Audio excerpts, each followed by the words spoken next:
हिंदू धर्म में ब्रह्मा और विष्णु पुराण की कई मान्यताएं हैं। पुराणों के मुताबिक माना जाता है कि कलयुग खत्म होने के बाद दुनिया समाप्त हो जाएगी। विष्णु पुराण में ऐसी कई परिस्थितियां लिखी हुई हैं जिनसे पता चल जाएगा कि सृष्टि अपने अंत के करीब है। आइए आपको बताते हैं कि गरुड़ पुराण के मुताबिक जब कलयुग का अंत होगा तो सृष्टि में किस तरह के बदलाव आएंगे। कलयुग ऐसा चिन्ह जिससे पता चलता है कि सृष्टि का अंत नजदीक है।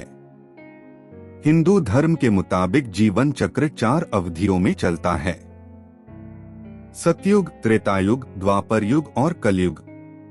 ऐसा माना जाता है कि हर अवधि को पूरा करने के बाद दुनिया का नाश हो जाता है।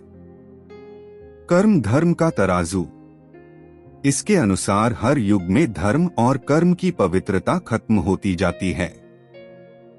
ब्रह्मा और विष्णु पुराण के मुताबिक इंसान खुद ही सृष्टि के विनाश का कारण बनेगा। पवित्र त्रिदेव की तस्वीर। हिंदू धर्म के मुताबिक कुछ चीजें पहले से ही तय कर ली गई हैं। जैसे भगवान विष्णु सृष्टि को शुरू और भगवान शिव सृष्टि को खत्म करने का उत्तरदायित्व निभाते हैं। पुराण। ब्रह्मा पुराण, विष्णु पुराण और भविष्य पुराण की भविष्यवाणियों से लेकर गरुड़ पुराण में कर्म और उनके परिणाम तक बहुत कुछ हमारे सामने लाया जा चुका है। लेकिन ये भविष्यवाणियां सुनकर शायद आप बिल्कुल चौंक जाएं। कलयुग समय चक्र।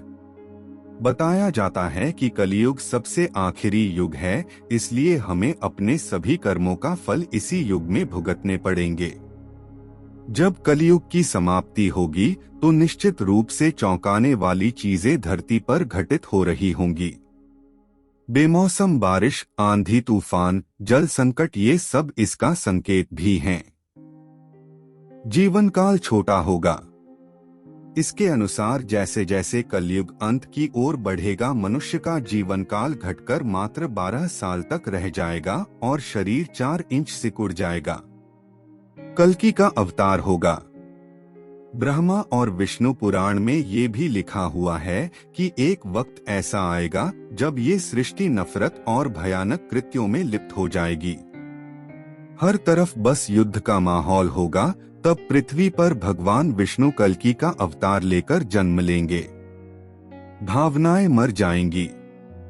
पृथ्वी जब विनाश के करीब होगी तब हर जगह का पानी रहस्यमयी तरह से सूखने लगेगा।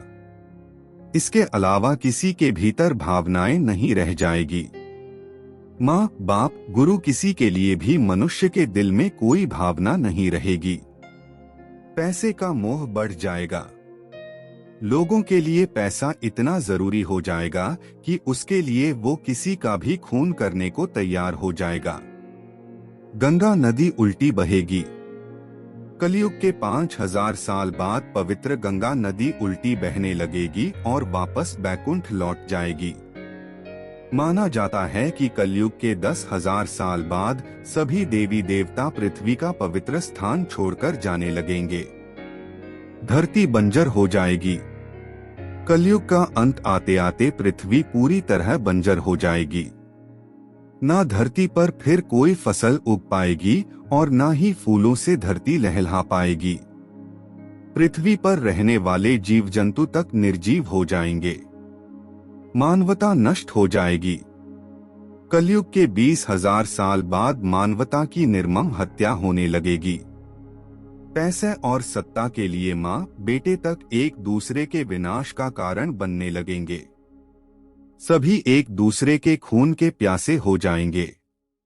आतंकवाद बढ़ता जाएगा। आतंकवाद अपने चरम पर होगा। दुनिया क्रोध और नफरत से जल रही होगी। तब भगवान विष्णु कल्कि अवतार लेकर धरती पर जन्मेंगे। माना जाता है कि वो 1000 हाथी के जोड़ों से भी ज्यादा ताकतवर होंगे और वो पृथ्वी को आजाद कराने में 3 दिन का वक्त लेंगे। 12 सूर्य उगेंगे। कलयुग के आखिरी 5 साल में पृथ्वी पर मूसलाधार बारिश होगी। कलयुग की आखिरी रात सबसे लंबी होगी, जिसके बाद 12 सूरज उगेंगे और तब तक चमकेंगे जब तक वो धरती का सारा पानी सोख नहीं लेते। यहाँ 12 सूर्यों का मतलब पृथ्वी के बढ़ते तापमान से लिया जा सकता है।